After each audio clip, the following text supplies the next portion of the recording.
সারাদিনের ক্লান্তি দূর করতে এক গ্লাস বিটরুটের জুস থাকলেই যথেষ্ট। একবারই বিটরুটের গুঁড়া বানিয়ে সারা বছর সংরক্ষণ করে খেতে পারবেন। উচ্চ রক্তচাপ নিয়ন্ত্রণ, হৃদরোগের ঝুঁকি কমানো, ক্যান্সার প্রতিরোধে, এছাড়াও ত্বকের যত্নে এই বিটরুটের গুঁড়া অনেক বেশি উপকারী।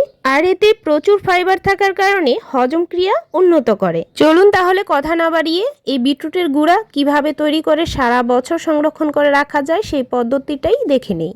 1.5 কেজি পরিমাণে এখানে বিটরুট নিয়েছি।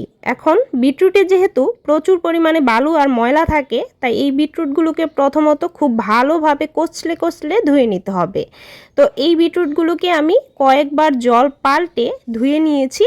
আর পরিষ্কার করে যখন ধুয়ে নেওয়া হয়ে যাবে, এরপর এই বিটরুটগুলোর দুটো সাইডের অংশ কেটে বাদ দিয়ে দিচ্ছি।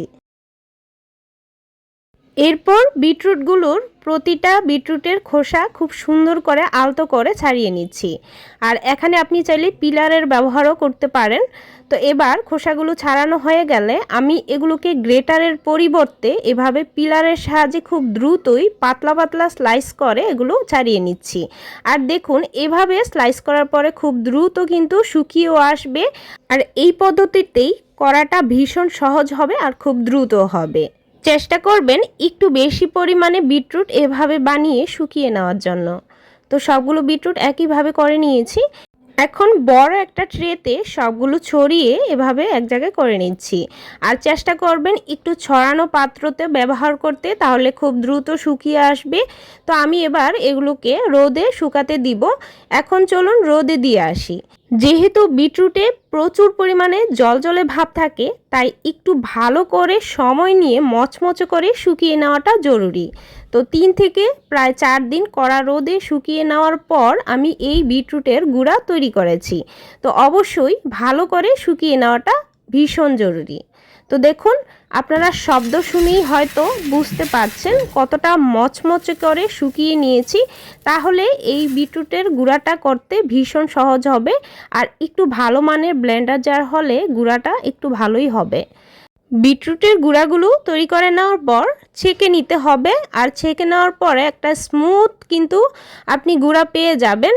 তো দেখুন, এই যে গুঁড়াগুলো বাকি ছিল, এগুলো একটু দানাদার ভাব ছিল, সেগুলোকে আমি আবারও ব্লেন্ডার জারে নিয়ে গুঁড়ো করে নিব। তো এবার আপনাদের কাছ থেকে দেখিয়ে দিয়েছি কতটা মিহি গুঁড়ো হয়েছে। অবশ্যই খুব ভালোভাবে গুঁড়ো করে নেবেন, আর ব্লেন্ডার জারটাও ভালোই হতে হবে। তো এখন আমি একটা কাচের জারে সবগুলো বিটরুটের গুঁড়া সংরক্ষণ করব। আর প্রতিদিন সকালবেলা খালি পেটে এই বিটরুটের গুঁড়া যদি আপনি খেতে পারেন একটু জুস করে, তাহলে কিন্তু খুব উপকার পাবেন। আর হাফ চামচের থেকে একটু কম বিটরুটের গুঁড়া নিয়ে 1 গ্লাস জলে প্রতিদিন গুলে খালি পেটে খাওয়ার চেষ্টা করবেন। তাহলে অনেক রকম রোগের থেকে তো রক্ষা পাবেনই, তাছাড়াও আপনার ত্বকে গ্লোয়িং ভাব আনতে এই জুস তো অনেক বেশি উপকারী। যেহেতু সামনেই আসছে রোজা, তাই ইফতার টেবিলে এরকম জুস বানিয়ে খেলে সারা দিনের ক্লান্তি এমনিতেই শেষ হয়ে যাবে। আর এই রেসিপিটা যদি আপনাদের একটু হলেও কাজে এসে থাকে, তাহলে চ্যানেলে নতুন হয়ে থাকলে চ্যানেলটি সাবস্ক্রাইব করে রাখতে পারেন আর শেয়ার করে রাখতে পারেন। আজকের মতো তাহলে বিদায় নিচ্ছি।